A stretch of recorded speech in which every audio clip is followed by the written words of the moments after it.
Imaginen por un instante al hombre más poderoso del planeta, emperador de Roma, señor de millones de almas, conquistador de continentes enteros. Ahora imaginen a ese mismo hombre, aplastado, vencido, obligado a suplicar por la paz, por una mujer que la historia intentó borrar del mapa, una mujer que combatía con solamente un ojo. Corría el año 25 a.C. El escenario, las fronteras entre Egipto y Nubia. De un lado, el emperador Augusto, amo del mundo conocido. Del otro, ella. Su nombre era Amanirenas. Era una Candake, término que se transformó en Candas y que significaba reina guerrera. Y logró algo que nadie había logrado antes: detener la expansión romana en África para siempre. Pero la historia que van a escuchar hoy permaneció sepultada durante 2 milenios. ¿Por qué? Porque admitir que una mujer africana tuerta derrotó al imperio más formidable de la historia, eso no le convenía a nadie. Si están listos para descubrir cómo una reina nubia ciega de un ojo alcanzó lo imposible, si quieren saber cómo literalmente aterrorizó a Roma y obligó al imperio a retroceder, entonces den like ahora mismo, porque esta historia va a revolucionar todo lo que creían saber sobre el mundo antiguo. Para comprender la magnitud de lo que Amanirenas logró, debemos retroceder en el tiempo. Hablamos del siglo I a.C. Roma se encuentra en su apogeo. Julio César acaba de ser asesinado. Y ahora Augusto, el primer emperador, está forjando el mayor imperio de la historia. Pero al sur de Egipto, en una región que hoy conocemos como Sudán, existía un reino que Roma respetaba y temía: el reino de Kush, también llamado Nubia. Escuchen esto atentamente. Mientras Europa aún emergía del primitivismo, los nubios ya poseían una civilización milenaria. Tenían pirámides, más de 200, superando a Egipto. Dominaban la metalurgia del hierro cuando otros pueblos apenas usaban bronce. Poseían un sistema de escritura propio. Y lo más crucial, tenían las Candakes, mujeres que no eran simples reinas ornamentales, eran guerreras, comandantes, líderes absolutas que marchaban al frente de sus ejércitos. Amanirenas ascendió al trono alrededor del año 40 a.C. Su esposo, el rey Teritecas, había fallecido, y ahora ella gobernaba sola un reino de más de 1 millón de habitantes. Y aquí viene un detalle que hace esta historia aún más fascinante. Amanirenas era tuerta.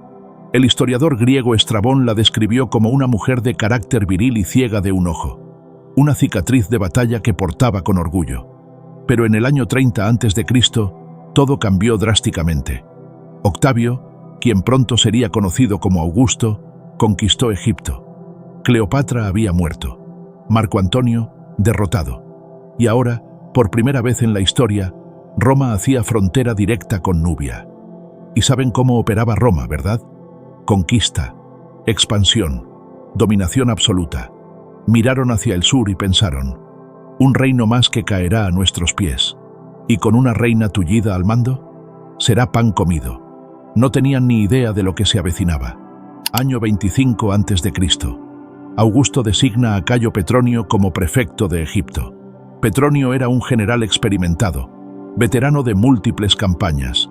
Su misión era clara: establecer la autoridad romana en la frontera meridional. La primera provocación llegó cuando los romanos comenzaron a cobrar tributos a los nubios que comerciaban en Siene, actual Asuán. Era una humillación calculada. Roma estaba probando los límites de Amanirenas. Pero la gota que derramó el vaso fue cuando Petronio ordenó erigir estatuas de Augusto en las ciudades fronterizas nubias. Para los romanos, era simple propaganda política. Para los nubios, era una declaración de guerra. Porque deben comprender algo fundamental sobre la cultura nubia. Sus reinas eran consideradas divinas. Eran la encarnación de la diosa Isis en la tierra. Colocar la estatua de un emperador romano en territorio nubio era como escupir en el rostro de los dioses. Y Amanirenas no era el tipo de mujer que tragaba insultos en silencio. ¿Discapacidad física? Para ella, era simplemente otra cicatriz de guerra que demostraba su valentía. En el 25 a.C., tomó una decisión que cambiaría la historia. Movilizó un ejército de 30.000 guerreros nubios. Pero eso no era todo. Decidió marchar personalmente al frente de las tropas. Una reina de 50 años, tuerta, con décadas de experiencia militar, que sabía exactamente cómo funcionaba Roma y cómo vencerla. Su estrategia era brillante en su sencillez: atacar primero, atacar fuerte y atacar donde Roma menos lo esperaba. Mientras los romanos estaban distraídos con revueltas en el Alto Egipto, Amanirenas avanzó rápidamente hacia el norte. Primer objetivo: Siene, la ciudad más meridional del Egipto romano. La guarnición romana ni siquiera supo que la golpeó. En cuestión de horas, 30.000 guerreros nubios rodearon la ciudad. Los romanos intentaron resistir, pero eran pocos y estaban completamente desprevenidos. Siene cayó en un día, pero lo que Amanirenas hizo después, eso sí fue la verdadera obra maestra. No saqueó la ciudad, no masacró a la población. En su lugar, fue directamente a las estatuas de Augusto y las destruyó, todas, una por una. Pero con la estatua principal del emperador, hizo algo que ningún general romano jamás se atrevió a hacer. Decapitó la estatua, arrancó la cabeza de mármol de Augusto y se la llevó como trofeo a la capital nubia, Méroe. Imaginen el mensaje que eso enviaba. La cabeza del hombre más poderoso del mundo, pisoteada por los pies de guerreros comandados por una mujer tuerta. Era una humillación calculada que resonaría por todo el Mediterráneo. La noticia de la caída de Siene llegó a Roma como un rayo. Augusto estaba furioso. ¿Cómo se atrevían? ¿Una mujer bárbara y tullida desafiando al imperio? Petronio recibió órdenes directas: aplastar la rebelión, capturar a Amanirenas viva y restaurar la autoridad romana a cualquier precio. Roma movilizó 3 legiones completas, aproximadamente 15.000 hombres, caballería, infantería pesada, máquinas de asedio. Era una fuerza aplastante contra cualquier enemigo convencional. Pero Amanirenas no era una enemiga convencional. Mientras los romanos marchaban hacia el sur, ella iba 3 pasos por delante. Había retirado sus fuerzas principales más allá de la primera catarata del Nilo, una región rocosa donde las grandes naves romanas no podían navegar. Era como luchar en casa, con todas las ventajas geográficas de su lado. Cuando Petronio finalmente llegó a la región, se topó con algo inesperado. No encontró un ejército nubio esperándolo en campo abierto. En cambio, encontró una red de fortalezas construidas en posiciones estratégicas, cada una defendida por cientos de guerreros que conocían cada piedra, cada paso, cada escondite. Y comandando todo esto, una reina tuerta que parecía estar en todas partes simultáneamente. Amanirenas había convertido la guerra en una serie de asedios sangrientos. Cada fortaleza que los romanos atacaban les costaba decenas de bajas, y cuando finalmente lograban tomar una posición, descubrían que los nubios ya se habían retirado a la siguiente línea de defensa. Pero la verdadera genialidad de Amanirenas estaba en la guerra psicológica. Sabía que los romanos dependían de suministros del norte. Sabía que cuanto más tiempo permanecieran en el desierto nubio, más vulnerables se volverían. Y sabía algo más: que ningún general romano quería ser recordado como el hombre que perdió 3 legiones en una guerra contra una mujer africana tuerta. Los informes llegaban a Roma, una reina fantasma que aparecía y desaparecía como humo. Sus guerreros la seguían ciegamente, inspirados por una líder que había transformado su discapacidad en símbolo de poder. Fue entonces cuando Petronio cometió el error que definiría toda la guerra. Frustrado con las tácticas de guerrilla nubias, decidió lanzar un ataque directo. Las legiones romanas avanzaron contra la fortaleza de Napata, la antigua capital religiosa nubia. Era exactamente lo que Amanirenas estaba esperando. Napata no era solo una ciudad, era el corazón espiritual de Nubia. Allí estaban los templos más sagrados, las tumbas de los antiguos reyes. Si Petronio lograba tomar Napata, la guerra estaría prácticamente ganada. Pero Amanirenas tenía otros planes. Había pasado meses preparando la defensa. No solo soldados, toda la población civil había sido militarizada. Hombres, mujeres, incluso adolescentes, sabían manejar arcos y lanzas, y tenía un arma secreta que los romanos no esperaban. Los arqueros nubios eran legendarios. Podían acertar un blanco a 200 metros de distancia. Sus arcos estaban hechos de madera especial que solo crecía en Nubia, más potentes que cualquier cosa que Roma poseyera. Cuando las legiones se aproximaron a Napata, fueron recibidas por una lluvia de flechas como nunca habían visto. Pero lo peor aún estaba por venir. Amanirenas había preparado una trampa perfecta. Fingió una retirada. Las primeras líneas nubias retrocedieron, como si estuvieran siendo aplastadas por el avance romano. Petronio, viendo la oportunidad, ordenó un ataque masivo. Fue cuando Amanirenas demostró por qué era considerada una de las mayores estrategas militares de la antigüedad. Desde 3 flancos diferentes, miles de guerreros nubios emergieron de posiciones ocultas. Los romanos se vieron rodeados, con el río Nilo bloqueando su retirada. Era una batalla a muerte, pero Amanirenas no estaba comandando desde la distancia, como hacían la mayoría de los líderes. Estaba allí, en primera línea, luchando junto a sus guerreros. E imaginen la escena: una reina tuerta, de más de 50 años, combatiendo ferozmente contra los mejores soldados del mundo. Su presencia en el campo de batalla era como un rayo, aterradora e inspiradora a la vez. Los soldados romanos, acostumbrados a luchar contra hombres, se encontraron frente a una mujer que no mostraba ni un ápice de temor. Peor aún, estaba ganando. La batalla duró horas. Cuando el polvo se asentó, cientos de romanos yacían muertos o heridos. Petronio había sido obligado a retirarse con lo que quedaba de sus legiones, pero Amanirenas no había terminado. Aún tenía una lección final que enseñar a Roma.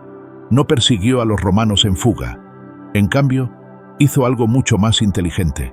Envió embajadores a Roma. El mensaje era simple y devastador: dejen de provocarnos, o van a ver de lo que es capaz una reina tuerta. Las negociaciones duraron meses. Roma se encontraba en una posición imposible. Continuar la guerra significaba admitir públicamente que no podían derrotar a una mujer africana con discapacidad física. Detener la guerra significaba reconocer que esa misma mujer había logrado algo que ningún otro líder había conseguido: hacer retroceder a Roma. Augusto enfrentaba un dilema político devastador. El Senado romano estaba dividido. Algunos senadores querían enviar más legiones. Otros argumentaban que una guerra prolongada en Nubia sería un desastre económico y político. Pero Augusto era un político experimentado. Sabía que a veces la sabiduría consistía en saber cuándo dejar de luchar. En el 22 a.C., 3 años después del inicio de la guerra, Augusto hizo algo sin precedentes en la historia romana. Cedió a las exigencias de Amanirenas. El Tratado de Samos, firmado en la isla griega de Samos, reconocía oficialmente a Nubia como nación independiente y soberana. Roma renunciaba a cualquier pretensión territorial al sur de la primera catarata. La frontera entre ambos imperios quedaba establecida para siempre. Más impresionante aún, Roma acordó retirar todas sus guarniciones de la región disputada. Era una victoria completa para Amanirenas. ¿Y Petronio? Fue trasladado a otra provincia, lejos de África. Roma quería olvidar rápidamente la humillación de haber sido derrotada por una reina tuerta. Ahora se estarán preguntando: si esta historia es verdadera, ¿por qué nunca la escuchamos? La respuesta es simple y perturbadora a la vez. La historia la escriben los vencedores. Y cuando el vencedor es humillado por quien considera inferior, esa historia tiende a desaparecer de los registros oficiales. Los historiadores romanos mencionaron la guerra nubia, pero superficialmente. Hablaron de disturbios en la frontera sur, que fueron resueltos diplomáticamente. Nunca enfatizaron que una mujer africana con discapacidad física había obligado al imperio más poderoso del mundo a retroceder. Más grave aún, durante siglos, la propia civilización nubia fue deliberadamente ignorada y minimizada. Cuando los exploradores europeos del siglo XIX descubrieron las pirámides nubias, literalmente no podían creer que africanos subsaharianos hubieran construido aquello. Inventaron teorías descabelladas sobre influencia externa o razas perdidas. Cualquier cosa menos admitir que África había producido una de las mayores civilizaciones de la antigüedad, y mucho menos que una mujer africana con discapacidad había derrotado a Roma. Solo en el siglo XX, con el avance de la arqueología moderna, la verdadera historia de Amanirenas comenzó a emerger. En 1909, arqueólogos encontraron en Méroe, antigua capital nubia, algo extraordinario: la cabeza de mármol de una estatua romana. Era la cabeza de Augusto, la misma que Amanirenas había arrancado de la estatua en Siene hace casi 2000 años. Estaba enterrada bajo el escalón de un templo nubio, literalmente pisoteada por generaciones de nubios. exactamente como Amanirenas había planeado. Este descubrimiento confirmó que la historia no era leyenda, era real, documentada, arqueológicamente comprobada. La historia de Amanirenas nos enseña algo fundamental sobre poder, coraje y superación. Nos muestra que los imperios no siempre ganan, que a veces una persona con determinación puede doblar al sistema más poderoso del mundo. Nos recuerda que el liderazgo no tiene color, no tiene género, no depende de la perfección física, solo requiere coraje, inteligencia y el rechazo a aceptar la derrota. Amanirenas transformó lo que otros verían como una limitación en su mayor fortaleza. Su ojo perdido se convirtió en símbolo de una guerrera que había sobrevivido a todo y estaba lista para más. Amanirenas gobernó Nubia durante 15 años más después de su victoria sobre Roma. Murió en paz, habiendo mantenido la independencia de su pueblo hasta el final de sus días. Y Nubia permaneció independiente durante 300 años más, hasta ser conquistada, no por Roma, sino por el reino de Aksum de Etiopía. Roma nunca más intentó invadir Nubia. La lección había sido aprendida. No subestimen a una reina tuerta. Si esta historia los emocionó tanto como me emocionó investigarla y contarla, dejen su like aquí abajo. Suscríbanse al canal para más historias increíbles de África que nunca vieron en los libros de historia. Y díganme en los comentarios, ¿qué otras reinas y reyes africanos les gustaría conocer? Porque África tiene miles de historias épicas esperando ser contadas. Hasta la próxima. Y recuerden, la historia es mucho más grande de lo que nos enseñaron. Y a veces, los verdaderos héroes son aquellos que la historia intentó olvidar.